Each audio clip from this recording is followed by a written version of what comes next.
Salam sejahtera, terima kasih karena bersama dengan saya di Nazilin Unity Channel. Gempar lagi kartel 1,8 billion. Kalau baru-baru ini skandal pasir Selangor telah pun menjadi viral dan menggemparkan seluruh Malaysia. Kali ini kita ucapkan sabas, bravo, tahniah dan tahniah kepada SPRM kerana telah berjaya menggempur kartel membekal baja padi terbesar bernilai 1,8 bilion dibongkar SPRM. Agak-agaknya siapalah jerum besar Mat Sakau, tukang makan duit rakyat ini. Kartel bekal baja padi terbesar bernilai 1,8 bilion. Ini di mana? Siapa terlibat? Itu paling menarik. Suruhanjaya Pencegahan Rasuah Malaysia SPRM mengesaki wujud kartel yang menguasai pengagihan dan perbekalan kontrak baja padi di sebuah pertubuhan bernilai 1,8 bilion ringgit. Wow, punyalah banyak. Tahniahlah kepada PDA, SPRM dan juga Kerajaan Perpaduan. Beberapa siri pembongkaran telah dilakukan SPRM dalam tempoh 2 hari ini di sekitar Kuala Lumpur, termasuk di Ibu Pejabat Pertubuhan berkenan, kementerian dan 9 syarikat yang mendapati projek berkaitan. Menurut sumber, projek di bawah sebuah kementerian yang tidak didedahkan itu yang berjumlah 1,8 bilion telah dianugerahkan kepada pertubuhan terbabit bagi tempoh 30 bulan bermula 2021 hingga tahun 2023. Pertubuhan terbabit bertanggungjawab untuk menghasilkan baja padi dan mengedarkannya kepada para pesawat di seluruh negara melalui pejabat pertubuhan peringkat negeri masing-masing. Hasil siasatan mendapati pertubuhan itu telah menggunakan 2 kaedah untuk memenuhi kontrak kerajaan, iaitu membeli terus baja-baja padi daripada 5 syarikat pengeluar dan membeli bahan mentah bagi memproses baja daripada 4 syarikat, katanya lagi. Sumber juga berkata siasatan SPRM akan menjurus kepada kesalahan rasuah dalam perolehan baja dan bahan mentah daripada syarikat-syarikat terpilih. Siasatan juga menjurus kepada kesalahan salah guna kuasa yang mungkin berlaku di mana ahli-ahli lembaga pengarah yang terlibat dalam membuat keputusan dalam pemilihan syarikat-syarikat berkepentingan. SPRM telah merampas dokumen-dokumen berkaitan projek ini di peringkat kementerian, pertubuhan dan syarikat berkaitan dan dalam peringkat kajian mendalam, ujarnya lagi. 6 orang ahli kementerian dan pertubuhan terbabit telah dipanggil SPRM untuk ditemu bual. Sementara itu, Ketua Pesuruh Jaya Tinggi SPRM Tan Sri Azam Baki berkata, ketika dihubungi mengesahkan siasatan dan tidak menolak akan menahan beberapa orang yang disyaki terlibat bagi membantu siasatan. Kes disiasat di bawah Seksyen 16, Seksyen 18 dan Seksyen 23 Akta Suruhanjaya Pencegahan Rasuah Malaysia 2009. Sekian untuk kali ini, jangan lupa tinggalkan komen Anda. Salam sejahtera, terima kasih karena bersama dengan saya di Nazilin Unity Channel. Dipetik daripada Sinar Harian, ini satu lagi kepincangan di dalam pemilihan Parti Bersatu yang telah menyebabkan calon Ketua Seri Kandi muda kecewa. Ini apabila berlaku keputusan ditukar pada saat akhir. Apa yang berlaku, saudara-saudara sekalian?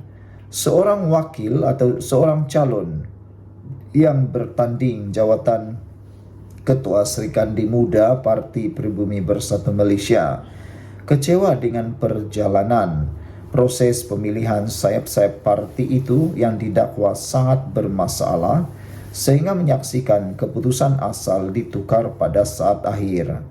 Bekas Ketua Serikandi Muda Bersatu Penggal lalu, Nurul Fazila Kamarudin berkata, beliau terkejut dengan keputusan Jawatan Kuasa Pemilihan Parti JPP yang bertindak menangguhkan keputusan pemilihan sayap Serikandi Muda pada malam hari mengundi, yaitu Sabtu, meskipun pihaknya dimaklumkan telah memenanginya.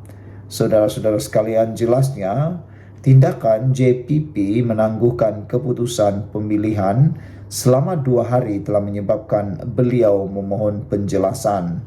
Namun tiada sebarang maklum balas diterima daripada jawatan kuasa pengurusan parti maupun JPP sendiri. Secara keseluruhannya, keputusan itu amat mengecewakan kerana proses pengundian tidak dilaksanakan JPP dengan baik. Beberapa perkara telah ditukar pada saat akhir tanpa sebarang maklum balas diberikan JPP kepada sayap-sayap Serikandi Muda dan bahagian-bahagian terlibat. Contohnya, bahagian yang layak bersidang dan memilih tidak dibenarkan bersidang pada hari pengundian. Bagaimanapun, ada beberapa bahagian yang tidak layak bersidang. Sebaliknya, dibenarkan melaksanakan pemilihan, katanya kepada Sinar Premium. Beliau berkata demikian bagi mengulas kekalahan kepada Ketua Serikandi Muda baharu Nurul Izzati Azmi pada pemilihan sayap parti berkenaan yang turut ditandingi seorang lagi calon, Hervina Rohayu dari Bersatu Bahagian Air Hitam.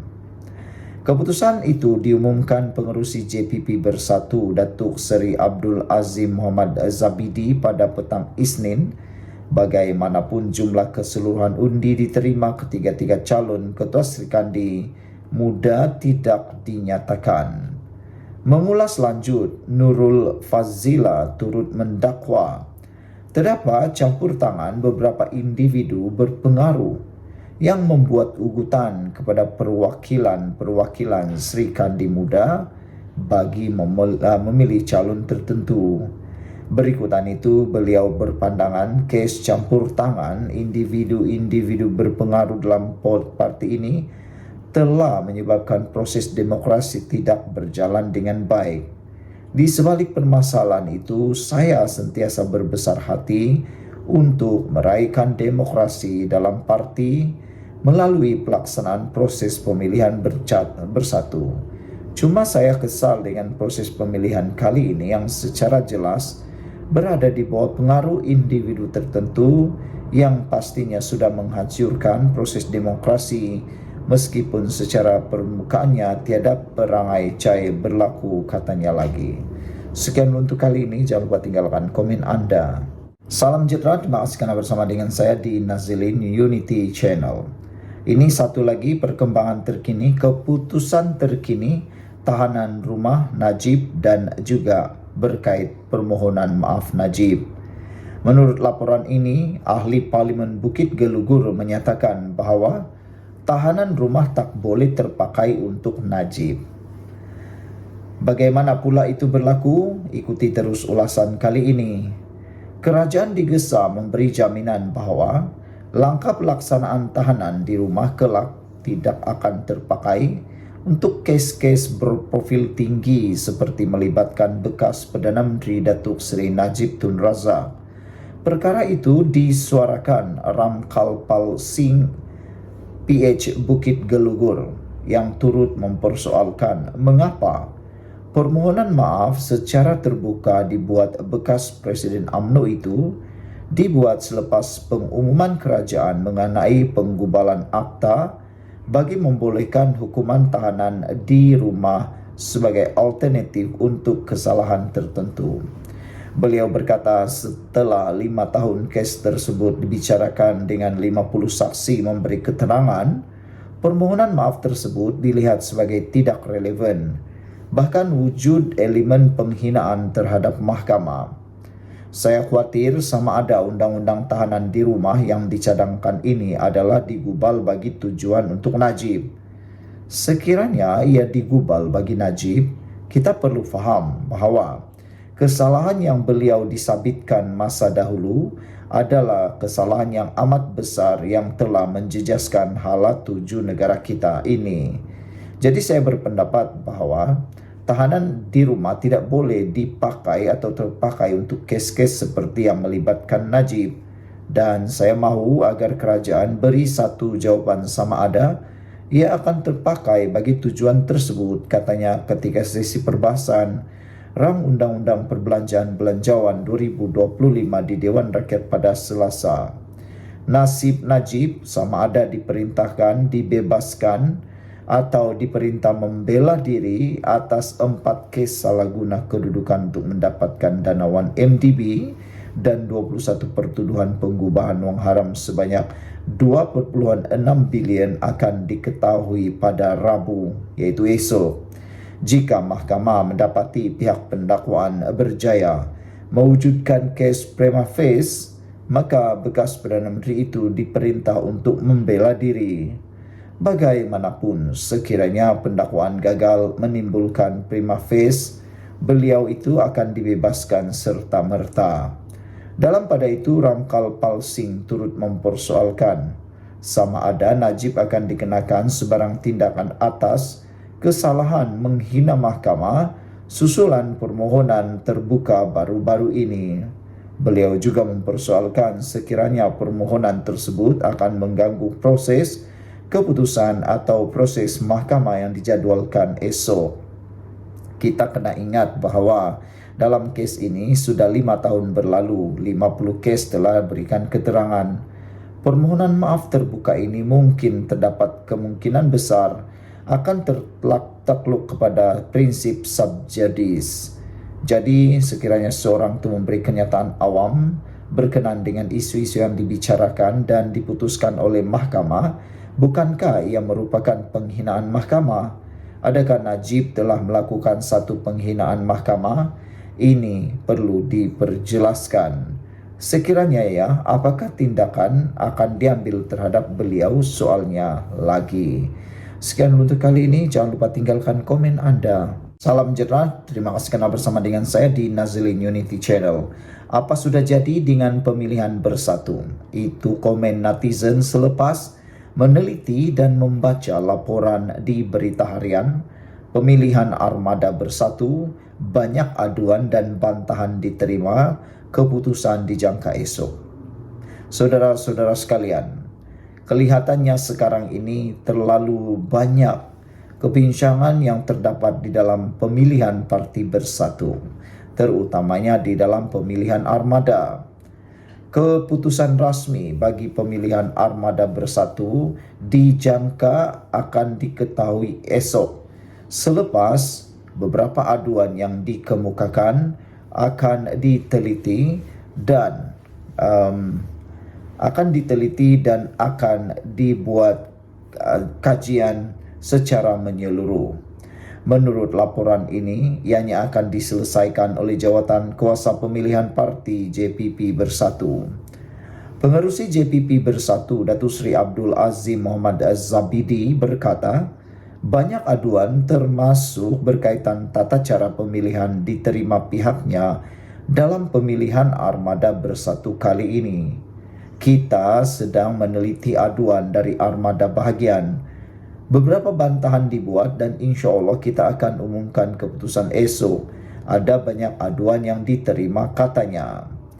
Kita sekarang tumpu kepada keputusan Sri Kandi dan Sri Kandi Muda pula, katanya pada sidang media di Ibu Pejabat Bersatu di sini. Saudara-saudara, sementara itu, Timbalan Pengerusi Jawatan Kuasa Pemilihan Bersatu, Saiful Adli Arsyad berkata, JPP tidak boleh mengenakan sebarang tindakan kepada pihak yang mengumumkan lebih awal keputusan pemilihan, khususnya dalam kalangan calon dan perwakilan armada bersatu. Kita, JPP, tidak boleh ambil tindakan kalau mereka umumkan keputusan lebih awal.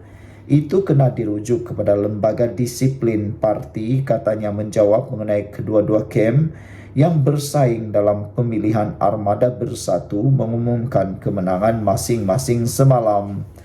Ini menimbulkan perdebatan dalam dunia politik netizen. Kata mereka, bagaimana pula ada dua pengumuman yang berbeza?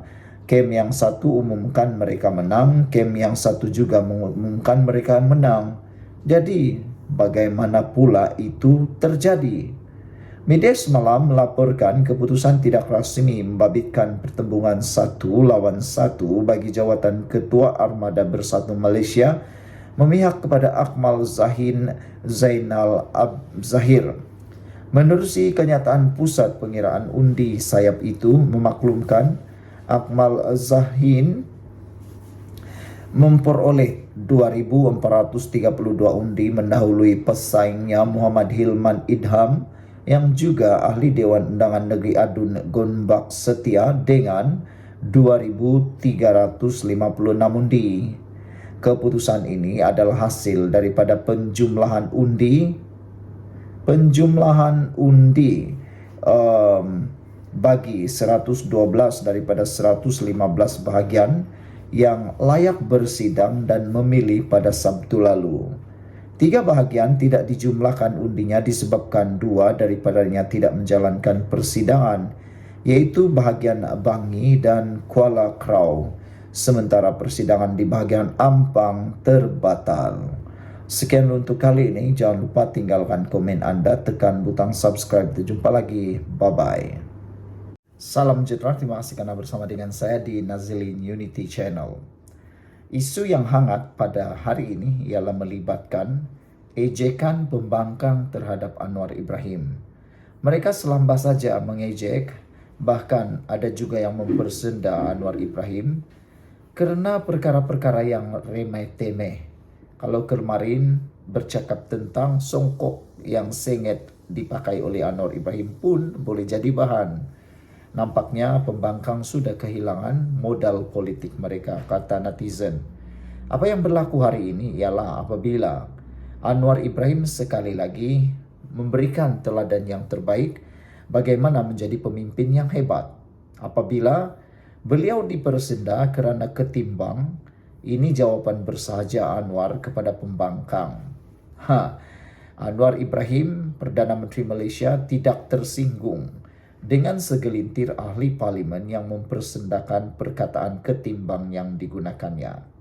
Ini adalah teladan pemimpin yang luar biasa. Meskipun diejek, meskipun dizalimi, meskipun dipersenda, Anwar Ibrahim tidak memberikan reaksi yang keterlaluan. Bahkan beliau tidak pun tersinggung dengan perbuatan jahat seperti itu. Anwar Ibrahim hanya menjawab dengan begitu bersahaja. Sebaliknya, Anwar Ibrahim menyarankan agar ahli politik meningkatkan penguasaan bahasa supaya tidak kebingungan. Inilah cara Anwar Ibrahim menyekolahkan para pembenci hater beliau, yang mana hanya kerana bahasa ataupun hanya kerana perkataan ketimbang, mereka seolah-olah sudah menang. Tapi Anwar Ibrahim pula menyekolahkan mereka dengan berkata, ahli politik perlu meningkatkan penguasaan bahasa. Sebenarnya netizen di dalam pemerhatian melihat perbahasan di Dewan Rakyat bukan saja menyarankan ahli politik meningkatkan penguasaan bahasa dari segi tata bahasa ataupun laras bahasa, tetapi juga netizen kata, para pengulas politik kata, mereka juga harus belajar perkataan yang beradab. Kerana kebanyakan ahli politik, terutamanya ahli parlimen yang berbahas di Dewan Rakyat, berbahas tanpa adat sama sekali.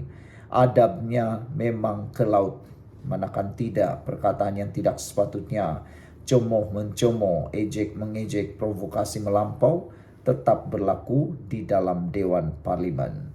Anwar Ibrahim kata, saya pakai songkok sengit sikit pun dia marah.